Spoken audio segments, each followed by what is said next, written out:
দেখো সিংহাসন বাবু, যাই হোক না কেন, কিন্তু তুমি আমার কাছে এই সত্যিটা গোপন করতে পারবে না যে এই মুহূর্তে তুমি রিঙ্কি আর দেবেশের কথাই ভাবছো।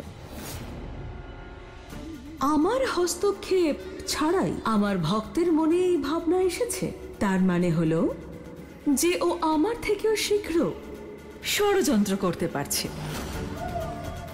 তবে দেবেশ আর রিঙ্কির বিবাহের জন্য সিংহাসন সিংহের সম্মতি জানানো উচিত। যদিও নাও বলে, আমি আছি তো, কোনো না কোনো পরিকল্পনা অবশ্যই করব।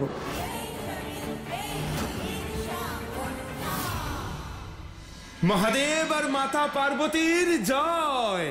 আমার প্রণাম নেবেন মহাদেব, আপনিও প্রণাম নেবেন মাতা পার্বতী।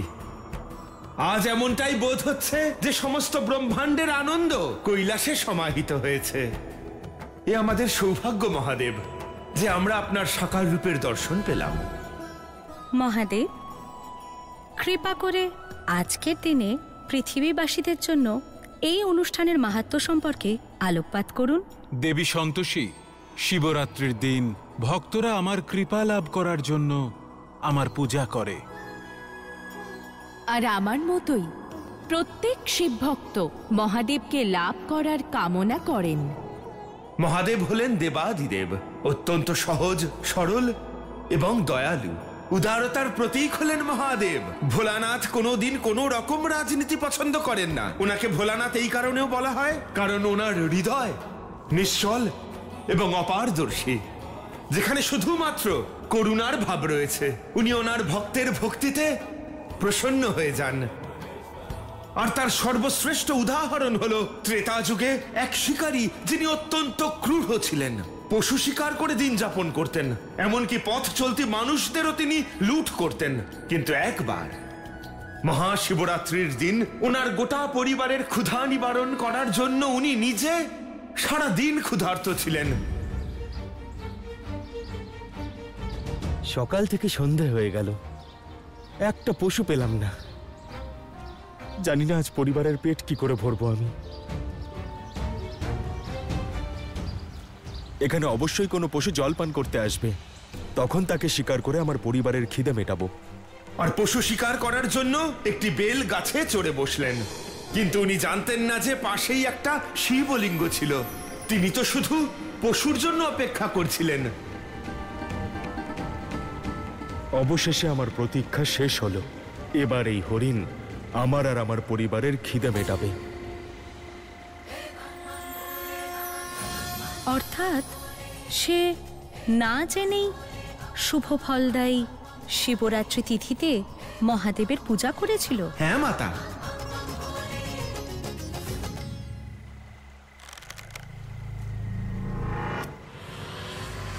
হে ব্যাদ, এত রাত্রে আপনি এখানে কি করছেন? আজ তোমার শিকার করে আমি আমার পরিবারের পেট ভরবো। হে ব্যাদ, আমি জানি যে আজ আমি আপনার ভোজন, কিন্তু আমি গৃহে আমার ছোট ছোট সন্তানদের ছেড়ে এসেছি। দয়া করে আপনি যদি কিছুক্ষণের জন্য অপেক্ষা করেন, আমি তাহলে ওদেরকে ওদের বাবার কাছে রেখে দিয়ে আসি। কিন্তু আমি সত্যি বলছি, সত্যের দ্বারাই তো এই সৃষ্টি চলছে। যদি আমি আপনার সঙ্গে বিশ্বাসঘাতকতা করি তাহলে এমনি আমি পাপের ভাগীদার হয়ে যাব। সেই জন্য আমাকে একটু বিশ্বাস করুন। ঠিক আছে, যাও, তোমার জন্য অপেক্ষা করব আমি। ওই নিষ্ঠুর পাপী হরিণীর কথা বিশ্বাস করে নিল। হ্যাঁ মাতা, বিশ্বাস করে নিলেন। গোটা রাত্রি উনি বেল পাতা ছিঁড়ে শিবলিঙ্গে অর্পণ করতে থাকেন, আর এই কাজ তিনি 4 প্রহর অবধি করে যান। আর সকাল হতেই সেই হরিণী তার সমগ্র পরিবারকে নিয়ে ওনার সম্মুখে হাজির হয় আর বলে যে আমার জন্যই আপনার কষ্ট হয়েছে, আপনি ক্ষুধার্ত, কিন্তু আর না, আমি গোটা পরিবারকে নিয়ে আপনার সম্মুখে এসে হাজির হয়েছি। আমার প্রাণ নিয়ে নিন, কিন্তু হ্যাঁ, নিজের প্রাণ বাঁচান। ও তো সত্যিই সৎ। ও পশু হওয়ার পরেও পরোপকারের জন্য নিজের প্রাণ দিতে চায়, নিজের প্রতিশ্রুতি পালন করতে চায়। আর আমি একজন মানুষ হওয়ার পরেও কতটা নিষ্ঠুর। আমাকে ক্ষমা করে দাও হরিণী, আর দয়া করে তুমি তোমার গৃহে ফিরে যাও। আপনি কি সত্যি বলছেন? এই সব কিছু মহাদেবের আশীর্বাদে হয়েছে। ওম নমঃ শিবায়। ওম নমঃ শিবায়। ওম নমঃ শিবায়। ওম নমঃ শিবায়।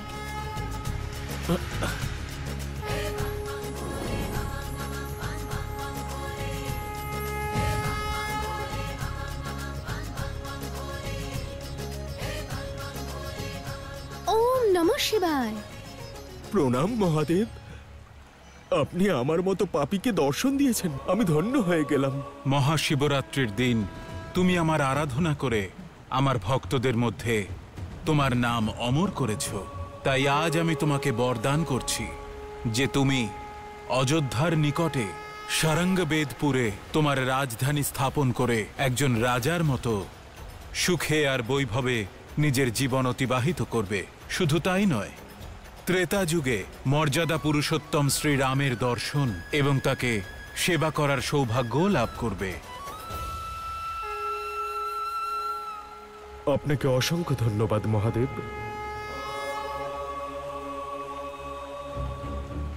আজ রাতে তুমিও নিজের প্রতিশ্রুতি পালন করেছ আর সত্যের সঙ্গ দিয়েছ এবং নিরন্তর ওম নমঃ শিবায় জপ করেছ। তাই তার ফলস্বরূপ তুমি এই মৃগ জীবন থেকে মুক্তি পেলে।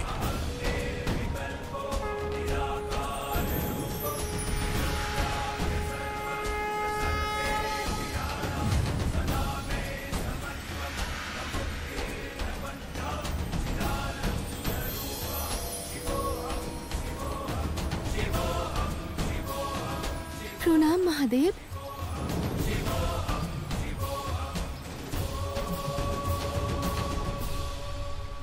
অনেক অনেক ধন্যবাদ মহাদেব। এই কাহিনীর সারমর্ম হলো, না জেনেও মহাদেবের আরাধনা করলে যখন মহাদেবের কৃপা লাভ করা যায়, তখন এটা তো ভেবে দেখবার বিষয় যে কোনো মানুষ ভক্তি ভরে যদি মহাদেবের আরাধনা করেন, মহাদেবের পূজা করেন, নিজেকে মহাদেবের পায়ে সমর্পণ করেন, মহাদেব তার সমস্ত কষ্ট হরণ করেন আর মহাদেবের অপরিসীম আশীর্বাদও তিনি লাভ করেন। কিন্তু যে মানুষ মনে অসত্য আর অন্ধকার নিয়ে শিবের কৃপা লাভ করতে চাইবে, সে কখনোই শিব তত্ত্বের জ্ঞান লাভ করতে পারবে না। মহাদেব, এই শিবতত্ত্ব কি? শিবতত্ত্বের বিষয়ে আমি আপনাকে এবং সকল দেবগণকে অতি শীঘ্রই বলবো। হে মহাদেব, এই কদিনে অনেক কিছু ঘটে গেছে আমার পরিবারে, তাই আশীর্বাদ করুন আমার পরিবারে যেন সুখ শান্তি আবার ফিরে আসে, আর আমাকেও সঠিক পথ দেখান প্রভু, যাতে আমি কোনো ভুল সিদ্ধান্ত না নিয়ে ফেলি।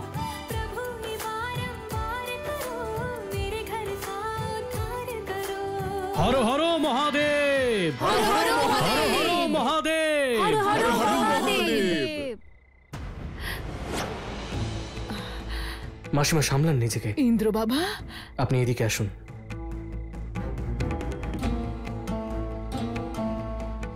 ধন্যবাদ বাবা, ভালোই হয়েছে। ঈশ্বর আমাকে তোমার সঙ্গে এখানেই দেখা করিয়ে দিল। আচ্ছা বাবা, সেদিন তুমি যে আমাকে বললে যে তুমি আর সাথী আমার সঙ্গে দেখা করতে আসবে, কই এলে না তো? ভেবেছিলাম তোমার সঙ্গে আর সাথীর সঙ্গে একটু কথা বলবো। বাবা, আমি তোমার আর সাথীর কাছে ক্ষমা চাইছি। আমার মেয়ে বাবলি তোমার আর সাথীর সঙ্গে খুব অন্যায় করেছে। আমার মেয়েটা সাথীর মতো দেখতে হওয়ার সুযোগের অপব্যবহার করেছে। সাথীর স্বামী আর সাথীর ভাগ্য কেড়ে নেবার চেষ্টা করেছে। বাবা, আমি ওর তরফ থেকে ক্ষমা চাইছি। তোমরা ওকে ক্ষমা করে দিও, যাতে ওর আত্মা শান্তি পায়। বাবা, মাসিমা, ভোলানাথের সামনে মিথ্যে কথা বলবো না। আপনার বাবলি আমাকে আর সাথীকে অনেক কষ্ট দিয়েছে, আর কষ্টের থেকে বেশিও আমাদের ঠকিয়েছে। ওকে নিজের বন্ধু ভাবতাম, ওর এইভাবে চলে যাওয়াটা আমি এখনো মেনে নিতে পারিনি। কিন্তু ঈশ্বর যা চেয়েছেন সেখানে আমরা কি বা করতে পারি। কিন্তু আপনাকে তো বাবলি ফোন করেছিল বিয়ের থেকে বেরিয়ে, যে ও সাথীকে ফিরিয়ে আনবে। তাহলে আপনি এই সত্যিটা... ওই বাবা, কে বললো এসব? আমাকে তো কই কেউ ফোন করেনি। আমি তো এটাও জানতাম না যে ও সাথী সেজে তোমাকে বিয়ে করতে যাচ্ছিল। তার মানে সাথী সেদিন ঠিকই বলেছিল। ও এমনি আমাকে বাবলির মায়ের সঙ্গে দেখা করাতে নিয়ে গিয়েছিল, আর আমি অকারণে ওকে ভুল বুঝলাম। কিন্তু আমি যা শুনেছিলাম সেটা কি ছিল? বাবা, দেবেশ বাবু বলছিল যে পুলিশ নাকি এখনো খোঁজ খবর করছে, কিন্তু খুনি তো এখনো ধরা পড়লো না বাবা। আচ্ছা, তার মানে এটা ওই নোংরা লোকটার কারসাজি। এখন আমি আসি।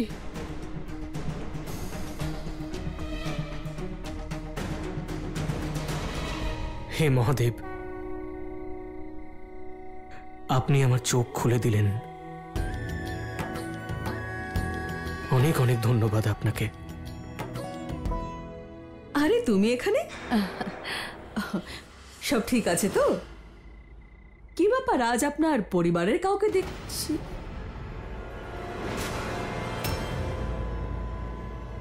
ইন্দ্র, কোথায় চলে গেছিলে তুমি? এই তো এখানেই একজনের সাথে দেখা হয়েছিল, ওনার সঙ্গে কথা বলছিলাম। আচ্ছা তুই বল যে এবারে কি করতে হবে। যা করার পরে করব মা। প্রথমে তোমাদের দুজনের কাছে ক্ষমা চাইতে চাই। আমায় ক্ষমা করে দাও, আমি অনেক বড় ভুল করেছি। এটা কি বলছো? কি এমন ভুল করেছো তুমি ইন্দ্র? তোমাদের দুজনকে বিশ্বাস না করার ভুল। যে মা আমাকে এতটা ভালোবাসেন, বাবাকে ভগবানের মতো পুজো করেন, তাকে সন্দেহ করেছি আমি। সাথী, তুমি কোনোদিন আমার উপরে বিশ্বাস হারাওনি, তাহলে আমি কি করে? আমায় ক্ষমা করে দাও মা। আমি ভেবেছিলাম যে তুমি বাবার সাথে অন্যায় করেছো। সত্যি তো এটাই যে বাবা তোমার সাথে অন্যায় করছে। আমার মনে যত ভুল ভাবনা আর চিন্তা ছিল, মহাদেব আজ সব দূর করে দিয়েছেন। ও মা, ক্ষমা করে দাও তোমার ইন্দ্রকে।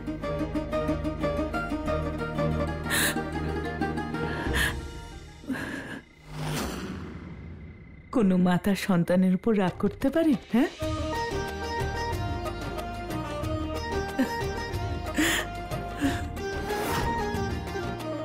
মা, আমাকেও ক্ষমা করে দাও, আমিও ভুল করে ফেলেছি।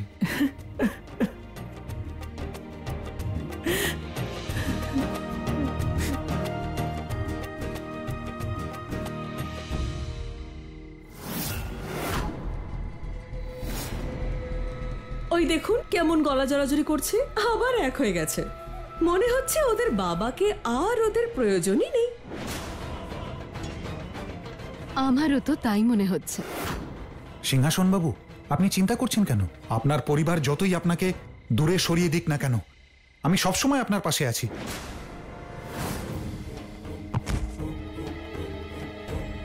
তোমার টিমে এমনিতেই খুব কম লোক আছে।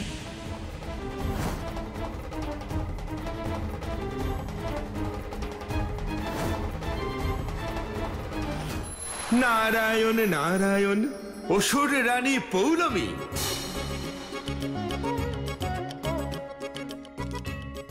আমি এক্ষুনি আসছি।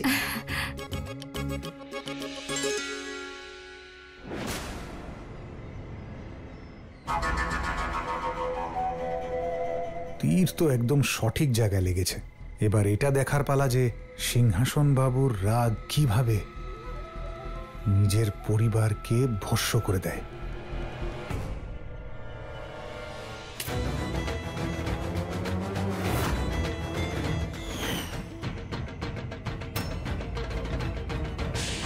এরা দুজন হ্যান্ডশেক করছে কেন? অসুর রানী পৌলমী, আপনি হস্তক্ষেপ করতে পারেন না। এখন আপনি আমায় বলবেন আমার কি করা উচিত আর কি নয়। নারায়ণ নারায়ণ, না না না অসুর রানী পৌলমী, আমি তো কেবলমাত্র আপনাকে সূচনা দিচ্ছি। আমি আপনার কাছে আরো একটা গুরুত্বপূর্ণ সূচনা নিয়ে এসেছি। কি হয়েছে? আপনাকে অতি শীঘ্র কৈলাসের পথে রওনা দিতে হবে। মহাদেব আপনাকে স্মরণ করেছেন অসুর রানী পৌলমী। নারায়ণ নারায়ণ। এই ডাকও এখনই আসতে হলো। আজ আমি কত কিছু করতে পারতাম, কিন্তু প্রণাম মহাদেব। প্রণাম মাতা পার্বতী। মহাদেব, আপনাকে আমি কিছু বলতে চাই। জানি আমি, বলুন। মহাদেব, আপনি আমার কাছ থেকে শক্তি কেড়ে নিয়ে আমায় এক শিশুর মতো কৌতূহলী করে তুলে গুরুদেবের কাছে পাঠিয়ে তো দিলেন, কিন্তু আমার ধৈর্য শক্তি সমাপ্ত হয়ে গিয়েছিল। আর আমি পরীক্ষা অসমাপ্ত রেখে চলে আসি, যার ফলে আমি দেবী সন্তোষীর কাছে পরাজিত হই। এটা আপনার প্রশ্ন নাকি কাজটা সঠিকভাবে করতে না পারার কারণ? না না, আমি কেবল এটাই বলতে চাইছি যে আপনি ওই পরীক্ষার উপর ভিত্তি করে সিদ্ধান্ত নেবেন না।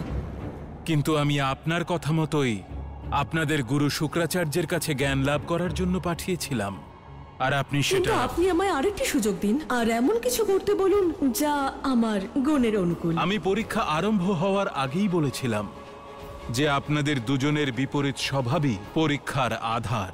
একদিকে অসুর রানী পৌলমী নিজের স্বভাব অনুযায়ী অধৈর্যের কারণে গুরু শুক্রাচার্যকে ক্রোধিত করেছেন, অপরদিকে দেবী সন্তোষী নিজের ধৈর্য শক্তির পরিচয় দিয়েছেন। অর্থাৎ দুজনেই নিজ গুণ অনুযায়ী কার্য করেছেন।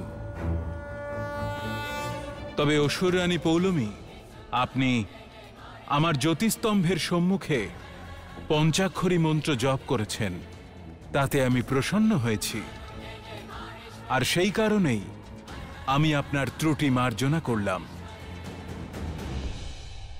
মহাদেব, এই পরীক্ষার মাধ্যমে আমি অসুরানী পৌলমীর এক ভিন্ন রূপ দেখতে পেলাম।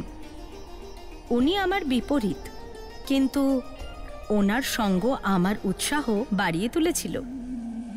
মহাদেব, আমি জয় লাভে আর বিলম্ব করতে চাই না, সেই জন্য আপনি শীঘ্র পরের পদক্ষেপ কি জানান। অসুর রানী পৌলমী, সুযোগের অপেক্ষাকে জ্ঞানীরা ধৈর্য আর অজ্ঞানীরা বিলম্ব ভাবে। নারায়ণ নারায়ণ। অসুর রানী পৌলমী, আপনি চিন্তা করবেন না, তা না হলে আপনার এই সৌন্দর্য ক্রমশ কমে যাবে, আর আপনার মুখমণ্ডলে চিন্তার বলি রেখা উৎপন্ন হতে পারে। নারায়ণ নারায়ণ। এবার আপনারা দুজন কিছুক্ষণ অপেক্ষা করুন, শীঘ্রই পরবর্তী পরীক্ষা সম্পর্কে আপনাদের জানানো হবে।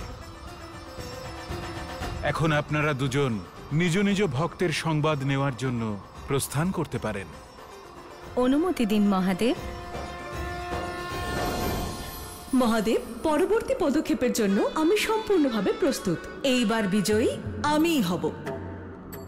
আপনি জয়ী হলে আপনি স্বর্গলোকে আবার প্রবেশ করতে পারবেন, স্মরণে আছে তো? স্মরণে আছে দেবী পার্বতী, সেই জন্যই তো বলছি যে এইবার বিজয়ী আমিই হব।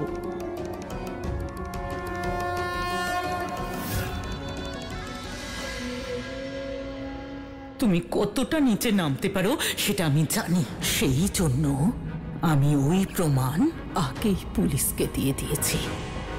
আপনার বিরুদ্ধে আমাদের কাছে নির্দিষ্ট প্রমাণ আছে, তাই আপনাকে আমাদের সঙ্গে যেতে হবে। বাবা, আমি জানি যে ভগবান কারোর মধ্যে পার্থক্য করেন না, কিন্তু আমি চাই না যে ও আসুক।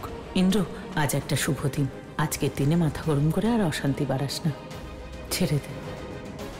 ওই দেখুন কেমন গলা জড়াজড়ি করছে, আবার এক হয়ে গেছে। মনে হচ্ছে ওদের বাবাকে আর ওদের প্রয়োজনই নেই। দেখুন আপনার পরিবারের লোকেরাই কিভাবে আপনাকে উপেক্ষা করছে।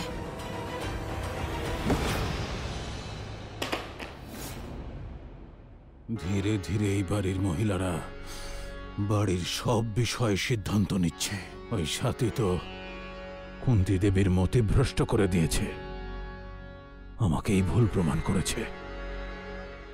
সিংহাসন সিংহকে ভুল প্রমাণ করেছে, আর এখন আমার ছেলেকেও আমার বিরুদ্ধে নিয়ে গেছে। বাবা,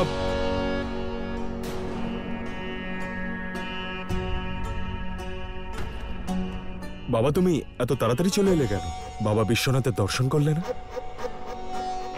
তোমার জন্য প্রসাদ এনেছি। একটা সিদ্ধান্ত নিয়েছি আমি। কি সিদ্ধান্ত?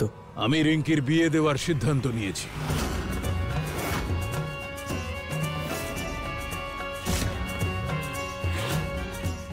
আজ সন্ধেবেলায় পাত্রপক্ষ আসছে, যদি সব ঠিকঠাক থাকে তাহলে আজই আশীর্বাদ হয়ে যাবে। এইবার হবে আসল খেলা। বাবা, এ তুমি কি বলছো? শুনছো, এইভাবে হঠাৎ করে কে সম্বন্ধ পাঠালো? আমরা তো কিছুই জানি না। জানা তার দরকার যে এ বাড়ির সব থেকে বড়, যে সব সিদ্ধান্ত নেয়, অর্থাৎ আমি। কিন্তু বাবা, সেই ছেলেটা কে, কি করে? আমরা কি ওকে চিনি আদেও নাকি? কিছু তো বলো। কে আর কি করে সেটা সন্ধেবেলায় সবাই জানতে পারবে।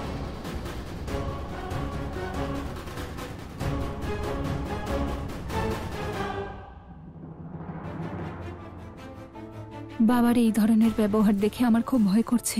আমিও কিছুই বুঝতে পারছি না, হঠাৎ করে এই সম্বন্ধটা কোথা থেকে এলো? এখন অবধি তো বিয়ের কোনো কথা হয়নি।